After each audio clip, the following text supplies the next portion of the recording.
way you might well be betting, but helping a criminal you would be abetting. Lily, you have not smiled at all, so this is a nightmare, isn't it? Look, I couldn't get it. Okay. So we'll have to throw it to the Webby. I think so. Let's see if anybody thinks they can make any sense out of those 6 smalls hanging there on the washing line. Then do head to the website and give us your answer. We'd be fascinated. David, when there's a problem like that and we can't get it, I don't feel too bad. But when there's a really obvious one and I haven't got it, I feel a bit of a goose. But there are lots of other uses of the word goose, aren't there? Yes, a lot of goose uses, Richard, in the dictionary. In fact, goose bumps or goose pimples is that eerie sensation where all the your skin prickles up, much like a plucked goose. That's why we use that expression. Also, a goose neck. Is not just the neck of a goose, but is also a curved hook or an S-shaped hook, or even a desk lamp that has that same pattern as a goose neck. And what about gander, the male? Is it the male form? It is the male goose. In fact, well, it's another extension of the neck, if you like. It's more a rubber neck. To have a gander is to look, to crane above a crowd is a gander. Mimics the action of a goose. Also, the Hunter S. Thompson, who was a fantastic journalist in his day, he created a genre of journalism called gonzo journalism. And that is essentially where you, the writer, are a primary participant in the story. And I do remember Hunter S. Thompson getting quite intoxicated in Las Vegas. He joined the Hells Angels. That's gonzo journalism. And gonzo actually comes from the Spanish word ganzo, which means goose. Oh. So it's almost throwing yourself in harm's way, a little bit, goose-like. Having a very active gander. That's true. And the last one, now, you would not expect this to have a goose background, but when you see those sort of filmy webs of cobwebs that are sort of drifting in the sky, they're called gossamer. And in fact, the stuff of a cobweb is also called gossamer, and that comes from Old English goose summer.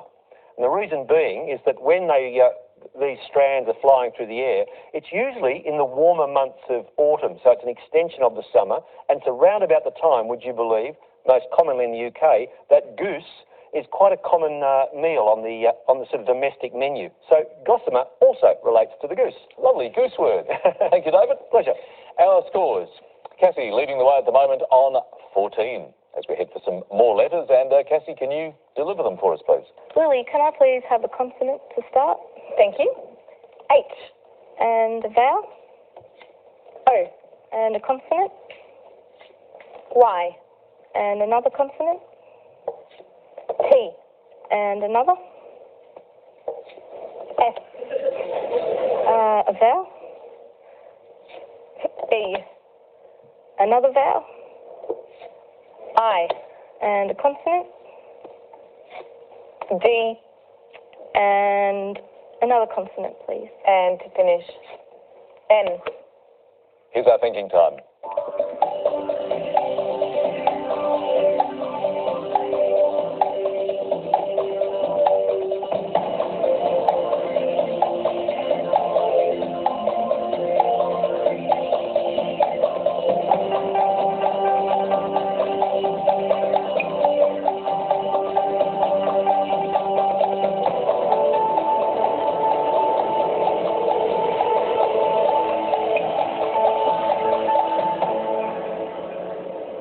Those letters, Cassie? Just a 6.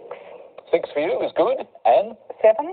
7. Hang on to that for a moment. Let's go with the 6 first. Hosted. And Anne? Hoisted.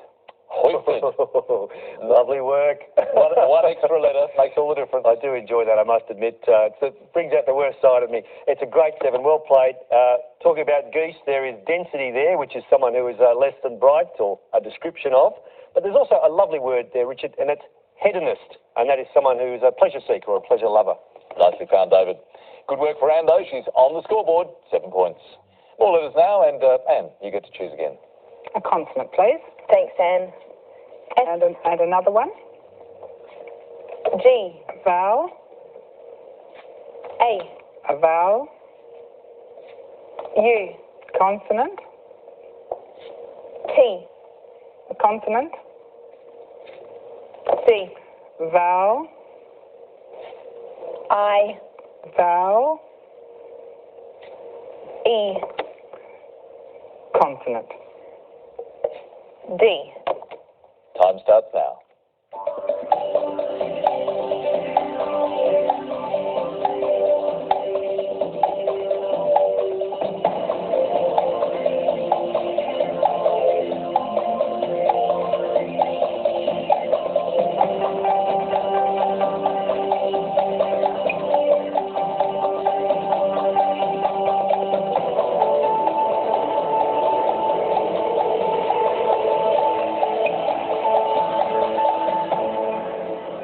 Well, did you like those, Anne?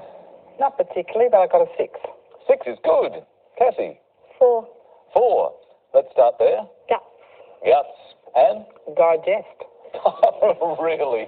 That is a lovely juxtaposition, David. It speaks for itself, Richard. Well played. A good 6. Now, there's a word we may have had before for 8 letters, and it's gaudiest. G-A-U-D-I-E-S-T, which means most trashy or most showy. Very nice find, David. But nice work for Anne. 6 points. Well, come back from Anne, so our score's only 1 apart. Exciting game. Cassie, you were saying at the start of the show tonight that Millie, your daughter, has learned her alphabet from the show, but she hasn't started picking number combinations yet, has she? Not quite yet, Richard. What would you like? For Millie, I would like 1 mother duck and 5 little ducklings. It's like her favourite nursery rhyme. Thanks, Cassie. That's 1 mother duck and 5 little duckies. And duckies are 9, 2, 8, 7, 10, and mother duck is 50. The target to reach is 851. Can we crack it?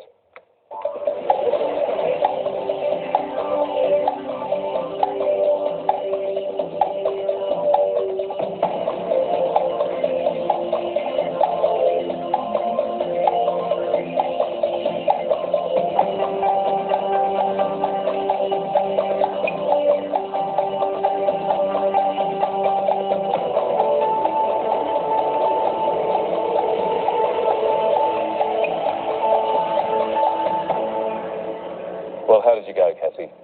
Not quite there, Richard. Not quite there, not in the scoring range? Nope. Okay, bad luck. Anne, how about you? 851. 851, right there on the target. Nicely done. Tell us what you did. 7 plus 10 is 17. 7 plus 10 is 17. Multiplied by 50 is 850. 850. Then I took 8 away from the 9, take away 8 is 9 1. Take away 8 is 1. And I added that to the 850. 851. That is the way to do it. Lovely bit of maths from you, Anne. Any variations, Lily? No, I use the same method. That was the perfect approach, and it scored Anne 10 very important points. So Cassie on 14, Anne on 23, as we head for this next break. And this time your word mix is deck bias. The clue, not getting the answer would be a real bummer. Back in a while.